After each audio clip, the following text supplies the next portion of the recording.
Hello everyone, once again welcome back. आज हम बात करेंगे एडवर्टाइजिंग मैनेजमेंट में इम्पॉर्टेंस ऑफ ब्रांडिंग। ठीक है, तो भाई ब्रांडिंग के जो हमारा जो ब्रांड है उसका क्या इंपॉर्टेंस है, तो वो आज के हम इस वीडियो लेक्चर में कवर अप करने वाले हैं। ये टॉपिक स्टूडेंट एग्जाम में कई तरीके से आ चुका है, तो मैं आपको बता देता हूँ। जैसे कि अगर हम बात करें नीड ऑफ ब्रांडिंग, यानी कि जो भी हमारा जो ब्रांडिंग है उसकी क्या नीड है, क्या इम्पोर्टेंस है, क्या रिक्वायरमेंट है ब्रांडिंग की। ठीक है, किस तरीके से बेनिफिट है, बेनिफिट ऑफ ब्रांड। तो ये टॉपिक इस तरीके से कई डिफरेंट वेज में एग्जाम में आ चुका है। तो एग्जाम में अगर ये इस तरीके से कोई भी टॉपिक आ रहा है तो आपको ये सारे पॉइंट ही वहाँ पे कवर अप करने हैं। तो आज हम स्टार्ट करने वाले हैं इम्पॉर्टेंस ऑफ ब्रांडिंग।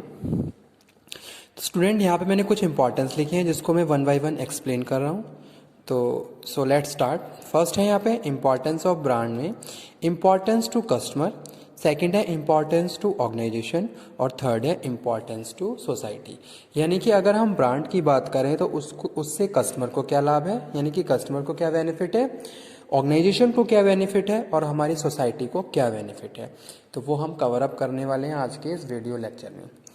तो पहला है आइडेंटिफाई द प्रोडक्ट इजीली। अगर हम बात कर रहे हैं इंपॉर्टेंस ऑफ कस्टमर के पॉइंट ऑफ व्यू से, ठीक है, तो भाई जो क्या है, हम अगर हम ब्रांडिंग की बात करें तो जो कोई ब्रांडेड प्रोडक्ट है उसको हम बहुत इजीली आइडेंटिफाई कर सकते हैं। Suppose there are number of products are available in the market, in that market you can easily identify, you can easily recognise the branded product जिसको आप लाइक करते हो। ठीक है, यानी कि जो भी कोई अगर जैसे सपोज कोई भी ब्रांडेड प्रोडक्ट है तो वो अलग ही आपको दिख जाएगा। तो वो हम यहाँ पे फर्स्ट बेनिफिट में बात कर रहे हैं, आइडेंटिफाई द प्रोडक्ट इजीली। यानी कि जो कस्टमर हैं, कस्टमर इजीली आपको रिकॉग्नाइज कर सकते हैं, इजीली आपको आइडेंटिफाई कर सकते हैं। जैसे कि आपको पता ही है कि भाई अगर कोई ब्रांडेड प्रोडक्ट है तो उसकी मार्केट में एक गुडविल है, एक रेपो है। ठीक है, यानी कि एक एरिया कवर अप कर रखा है जिसकी वजह से वो क्या है, मोर रेपुटेटेड है मार्केट में, यानी कि फेमस है एक तरीके से कस्टमर के पॉइंट ऑफ व्यू से। अब इस केस में अगर हम ब्रांड की बात करें तो ब्रांड क्या कर रहा है, आपके प्रोडक्ट को प्रमोट करता है। प्रमोशन में भी बहुत ज़्यादा इंपॉर्टेंट है और बहुत ज़्यादा हेल्पफुल है। ठीक है, तो वो यहाँ पे हम बात कर रहे हैं पहला point, identify the product easily. यानी कि जो भी आपके प्रोडक्ट कस्टमर हैं वो आपके प्रोडक्ट को बहुत इजीली आइडेंटिफाई कर सकते हैं अगर आपका प्रोडक्ट के साथ कोई ब्रांड नेम जुड़ा हुआ है। ठीक है, सेकंड स्टूडेंट यहाँ पे हम बात कर रहे हैं किसकी, प्राइस स्टेबिलिटी। अब यहाँ पे हम क्या बात कर रहे हैं कि भाई प्राइस स्टेबल है, मतलब कि भाई अगर कोई ब्रांडेड प्रोडक्ट है, अगर कोई प्रोडक्ट उसके साथ कोई ब्रांड जुड़ा हुआ है तो उस प्रोडक्ट के प्राइस यानी कि ब्रांडेड प्रोडक्ट के प्राइस स्टेबल रहते हैं। ऐसा नहीं है कि time to time price fluctuate हो रहे हैं, अकॉर्डिंग टू सिचुएशन हमने क्या करा, उसको हाई और लो कर लिया। तो इस तरीके की कंडीशन ब्रांडेड प्रोडक्ट में नहीं रहती और जो क्या है वो कस्टमर के लिए बहुत ज़्यादा बेनिफिटेड है, क्योंकि कस्टमर नहीं चाहता कि उसके जो भी वो प्रोडक्ट लाइक करता है उसके प्राइस फ्लक्चुएट हों। ठीक है, यानी कि जो प्राइस स्टेबिलिटी है मोस्ट इंपॉर्टेंट बेनिफिट है किसके लिए, कस्टमर्स के लिए। अब क्या कर रहे हैं भाई, हम रीजनेबल प्राइस में अपने कस्टमर, हर कंपनी की यही कोशिश है कि भाई हमारा जो भी प्रोडक्ट है रीजनेबल प्राइस पे हम अपने कस्टमर्स को प्रोवाइड करवाएं। ठीक है, यानी कि कस्टमर हमारे प्रोडक्ट का प्राइस ऐसा हो कि कस्टमर उसको अफोर्ड कर ले। इस केस में अगर आप क्या करेंगे, अगर प्राइस को एक तरीके से स्टेबल रखेंगे तो वो वहाँ पे कस्टमर क्या है, कस्टमर इजीली स्विच नहीं होगा। ठीक है, वो आपके प्रोडक्ट को लॉन्ग टाइम तक यूज़ करेगा, वो आपके प्रोडक्ट को स्विच करके दूसरे प्रोडक्ट पे नहीं जाएगा। तो जो प्राइस स्टेबिलिटी है ये तो एक बेनिफिट है ही है, इसके साथ स्टूडेंट्स बहुत सारे अदर बेनिफिट्स भी हमारे प्रोडक्ट के साथ जुड़े हुए हैं। ठीक है, तो वो यहाँ पे हम बात कर रहे हैं हमारा सेकंड, यानी कि importance to customer point of view से प्राइस स्टेबिलिटी, प्राइस क्या है, स्टेबल है। नेक्स्ट यहाँ पे हम बात कर रहे हैं क्वालिटी स्टेबिलिटी। ठीक है, यानी कि जो भी ब्रांडेड प्रोडक्ट होते हैं उनकी क्वालिटी स्टेबल रहती है। ऐसा नहीं कि आप उनकी क्वालिटी को डाउन कर रहे हो। ठीक है, टाइम टू टाइम आपने क्या करा, उनको डाउन कर दिया, नहीं। जो ब्रांडेड प्रोडक्ट आपने फर्स्ट टाइम मार्केट में लॉन्च किया है, कस्टमर को प्रोवाइड किया है, वही क्वालिटी वही स्टैंडर्ड आपको लॉन्ग टाइम तक सस्टेन रखने हैं। ठीक है, क्योंकि कस्टमर क्या है, कस्टमर आपके ब्रांडेड प्रोडक्ट को उस टेस्ट से जानता है जो उसने फर्स्ट टाइम एक्सपीरियंस किया है। तो इसके बेसिस पे यहाँ हम कह सकते हैं कि भाई जो ब्रांडेड प्रोडक्ट है उनकी क्वालिटी भी स्टेबल रहती है। ठीक है, तो वो यहाँ पे हम बात कर रहे हैं, और साथ के साथ अपग्रेडेशन होके नया प्रोडक्ट मार्केट में आते रहते हैं। जैसे कि कोई नया प्रोडक्ट कोई इनोवेटिव फीचर्स के साथ मार्केट में दोबारा से आया, इस तरीके की प्रैक्टिसेस होती हैं। लेकिन हम एग्जिस्टिंग प्रोडक्ट में स्टूडेंट्स कोई भी क्वालिटी कॉम्प्रोमाइज़ नहीं कर सकते। तो वो यहाँ पे हम थर्ड इम्पॉर्टेंस की बात कर रहे हैं, importance to customer quality stability. ठीक है, नेक्स्ट है प्रेस्टीज। एक ब्रांडेड प्रोडक्ट, उसकी मार्केट में एक प्रेस्टीज है, एक गुडविल है, रेपुटेशन है, ठीक है, जो कस्टमर को क्या है अट्रैक्ट करती है। अब एक ब्रांडेड प्रोडक्ट है, वो कस्टमर को बहुत इजीली इन्फ्लुएंस कर सकता है। ठीक है, ब्रांड से हम कस्टमर को और ज़्यादा मोटिवेट कर सकते हैं, परसुएट कर सकते हैं, और कम्युनिकेशन इजीली हम वहाँ पे कर सकते हैं। तो वो चीज़ यहाँ पे हम बात कर रहे हैं, प्रेस्टिजियस सिचुएशंस क्रिएट हो जाती है ब्रांड प्रोडक्ट के साथ, तो वो यहाँ पे हम बात कर रहे हैं। नेक्स्ट है customer satisfaction. More and more customer satisfy if he and she is using branded product. ठीक है, क्योंकि क्या है वहाँ पे प्राइस भी स्टेबल है, क्वालिटी भी स्टेबल है, इजीली हम सारी चीज़ों को रिकॉग्नाइज कर पा रहे हैं, इजीली सारी चीज़ें अवेलेबल है हमारे लिए। तो कहीं ना कहीं ये सारे क्या है सेटिस्फैक्शन मेजर है किसी भी एक कस्टमर के लिए, वो एक पर्टिकुलर किसी भी मार्केट या किसी भी प्रोडक्ट के साथ जुड़ा हुआ है। देखिए, आप शॉपिंग मॉल में जाते हैं तो मॉल में आपको बहुत सारी चीज़ें आपकी कन्वीनियंसी के हिसाब से अरेंज की जाती हैं, तो वहाँ आप more and more satisfaction feel करते हैं, क्योंकि सारी चीज़ें आप इजीली पिकअप कर पा रहे हो, और सारी चीज़ें आपके तो इंटरेस्ट के हिसाब से वहाँ पे क्या है सीक्वेंस वाइज अरेंज की गई हैं। ठीक है, जैसे कि क्या है, एक बच्चों का पूरा एक सेपरेट कॉर्नर है, लेडीज़ का एक पूरा सेपरेट कॉर्नर है, जेंट्स का एक पूरा सेपरेट कॉर्नर है, इस तरीके के एग्जाम्पल हो सकते हैं यहाँ पे। तो ये सारी चीज़ें क्या है, ये सारी मतलब कि इन सब चीज़ों की वजह से कस्टमर क्या है ज़्यादा से ज़्यादा सेटिस्फाई हो रहा है, मोर एंड मोर सेटिस्फाई हो रहा है।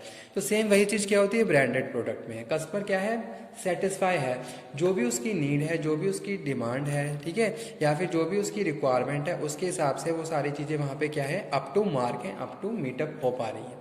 कस्टमर जैसा प्रोडक्ट चाह रहा है, हमने वैसे ही प्रोडक्ट एंड सर्विसेज अपने कस्टमर को प्रोवाइड करवाई हैं। तो इस केस में कस्टमर मोर और मोर सेटिस्फाई होगा, जो हमारे लिए क्या है मोस्ट इंपॉर्टेंट टर्म है, क्योंकि आज के टाइम में क्या है मार्केट क्या है कस्टमर ओरिएंटेड है। हम प्रोडक्ट ओरिएंटेशन की बात नहीं कर रहे हैं, यहाँ पे हम कस्टमर ओरिएंटेशन की बात कर रहे हैं। ठीक है, यानी कि अगर हम प्रोडक्ट ब्रांड को भी यूज़ कर रहे हैं तो वो भी हम कस्टमर को सेटिस्फाई करने के लिए, ठीक है, कि भाई हम ज़्यादा से ज़्यादा किस तरीके से अपने कस्टमर को सेटिस्फाई कर सकते हैं, तो वो चीज़ यहाँ पे हम बात कर रहे हैं।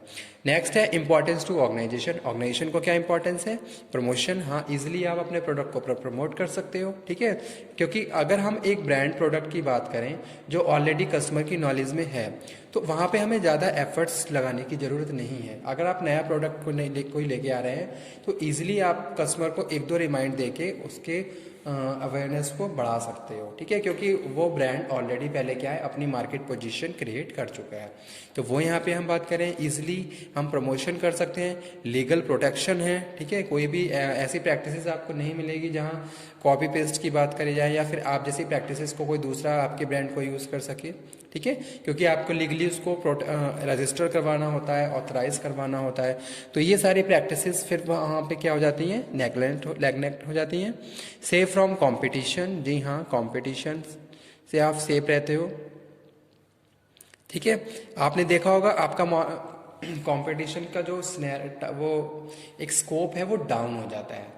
आपका कंपटीशन आपके जो लेवल के जो प्रोडक्ट होंगे उनके साथ रहेगा। तो वो यहाँ पे हम बात कर रहे हैं importance to organisation, safe from competition. साथ के साथ इजीली आप अपने कॉम्पिटिटर को compete भी कर सकते हो, ठीक है, क्योंकि आप अकॉर्डिंग टू मार्केट सिचुएशन आप सारे प्रैक्टिसेस फॉलो कर रहे हो, तो मार्केट में जितने भी कॉम्पिटिटर्स हैं आप उनको इजीली compete कर सकते हो। तो वो यहाँ पे हम बात कर रहे हैं। बिल्ड कॉर्पोरेट इमेज, जी हाँ, a very good corporate image you can create if you are using any brand और एनी लोगो और एनी साइन और सिंबल। ठीक है, तो ये यहाँ पे हम बात कर रहे थे इंपॉर्टेंस टू ऑर्गेनाइजेशन।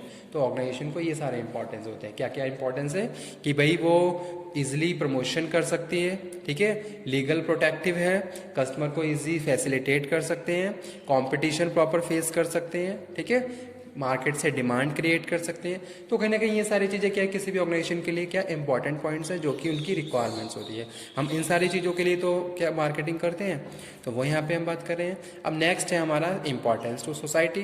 तो अब यहाँ पे हम बात करेंगे भाई कि सोसाइटी को क्या इंपॉर्टेंस है ब्रांडिंग से, ठीक है। तो यानी कि हमने यहाँ पे बात कर रहे हैं कस्टमर वेलफेयर। बहुत सारी कंपनीज ऐसी हैं जो कस्टमर वेलफेयर के लिए काम कर रही हैं।